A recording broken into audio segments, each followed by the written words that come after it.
Nous ne te donne pas droit à être plus que les autres. Quatrième succession, c'est la succession générationnelle.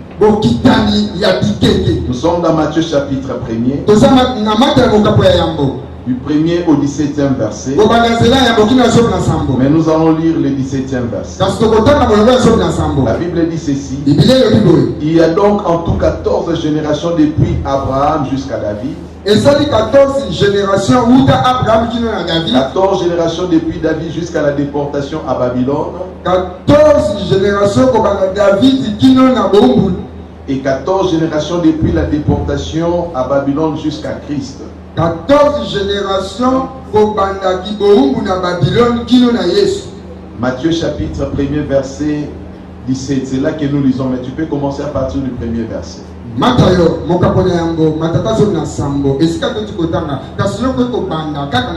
Lorsque nous lisons ici, nous voyons Matthieu faire allusion à 3 générations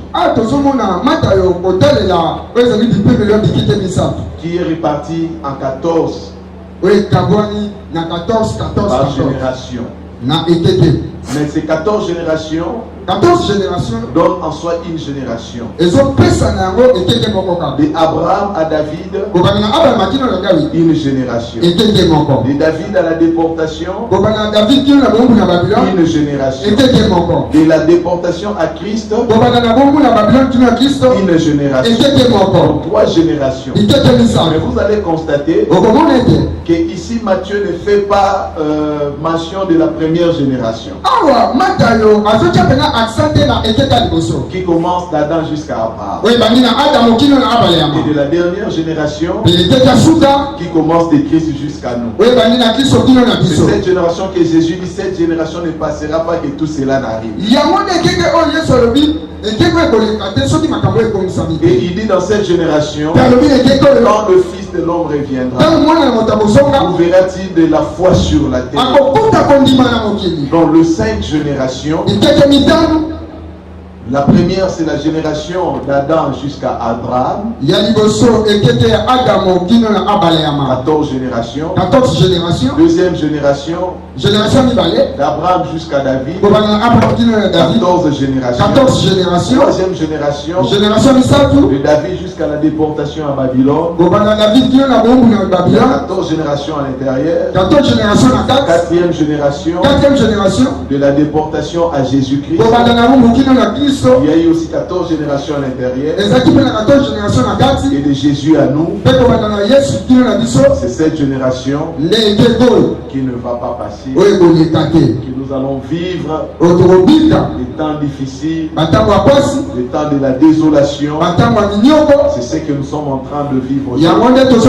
Nous parlons de notre génération. Nous avons acquis de Christ ce que nous vous annonçons et ce que vous nous annoncez aussi. Nous sommes de la génération de Christ. Dans la génération de Christ, il y a de bons comme il y a aussi de mauvais.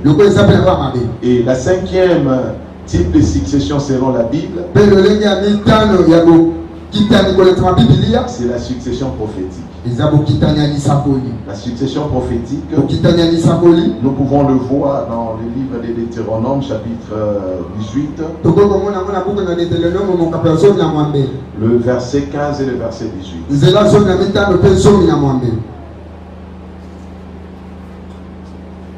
Deutéronome 18 plutôt. Le verset 15, la Bible dit ceci: l'Éternel ton Dieu te suscitera du milieu de toi d'entre tes frères un prophète comme moi. Vous l'écouterez. Le prophète dont on fait mention ici, c'est le prophète Moïse. Dieu dit à Moïse, dit au peuple d'Israël, je leur susciterai un autre prophète comme soit Moïse. Donc Moïse était un prophète. Alors dans cette succession, j'ai trouvé qu'il y a beaucoup de problèmes. Et c'est à la base de beaucoup de confusions et malentendus. Vous allez remarquer dans cette succession, la loi de la famille ne tient plus compte. L'hérédité ne tient plus compte. Moïse était de la tribu de Lévi. Son successeur Josué vient, il est de la tribu de Manassé. Vous voyez déjà comment est-ce que ça commence à compliquer les choses. Et Élie, les Tishbites, était de la tribu de Manassé. C'est le prophétique. Le prophétique ne vient pas d'un homme. Le prophétique vient de Dieu. Alors dans le prophétique, si Dieu ne te montre pas, tu dois te succéder. Donc tu auras l'amabilité de te choisir toi-même ton successeur. C'est là où il y a beaucoup de problèmes. Parce que vous allez remarquer, Dieu dit à Moïse, sans Josué, il va te succéder. Alléluia. Amen. Donc vous voyez bien aimé, dans ces domaines-là, il y a beaucoup de choses que nous devons demander la clarté devant Dieu. Vous savez pourquoi Géasi a échoué? Pourquoi il n'a pas pu succéder à Élisée? Parce que ce n'est pas Dieu qui a choisi Géasi pour Élisée. C'est que toi tu dois faire dans le prophétique, c'est de savoir qui est-ce que Dieu a mis près de toi pour te succéder. Voilà pourquoi aucun prophète, à part Élie et Moïse, n'a pas pu avoir de successeurs.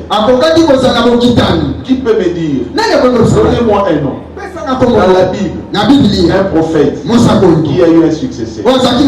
Qui connaît le successeur d'Ésaïe?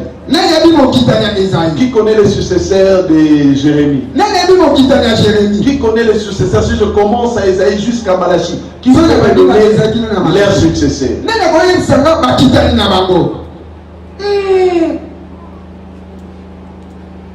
Vous avez la Bible avec nous. Montrez-moi le successeur des prophètes. Alléluia. Amen. Même Élisée est mort avec le double portion de l'onction d'Élie. Il n'y a pas eu de successeur. Les jours où on allait enterrer un cadavre, touchant les os d'Élisée, ça ressuscita.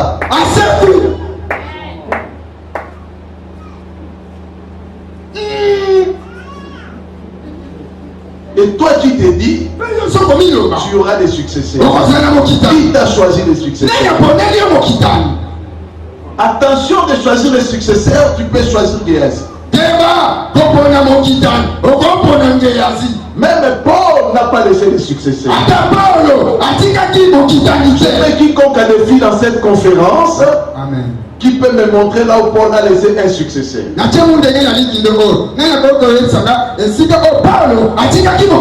Tu peux me dire Timothée? Paul n'a pas choisi Timothée comme successeur.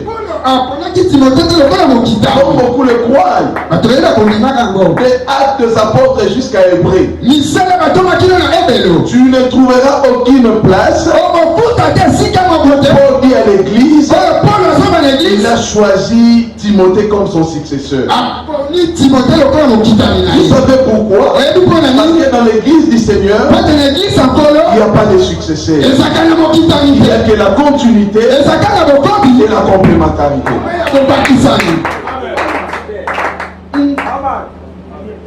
Qui est le successeur de Pierre? Quand on parle de l'église, même quand Jésus dit de bâtir mon église sur Pierre,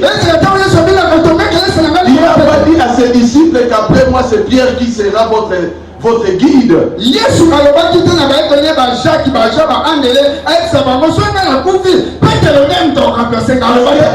mort, il est ressuscité. C'est lui le conducteur de l'église. En Jésus, nous sommes des co-héritiers.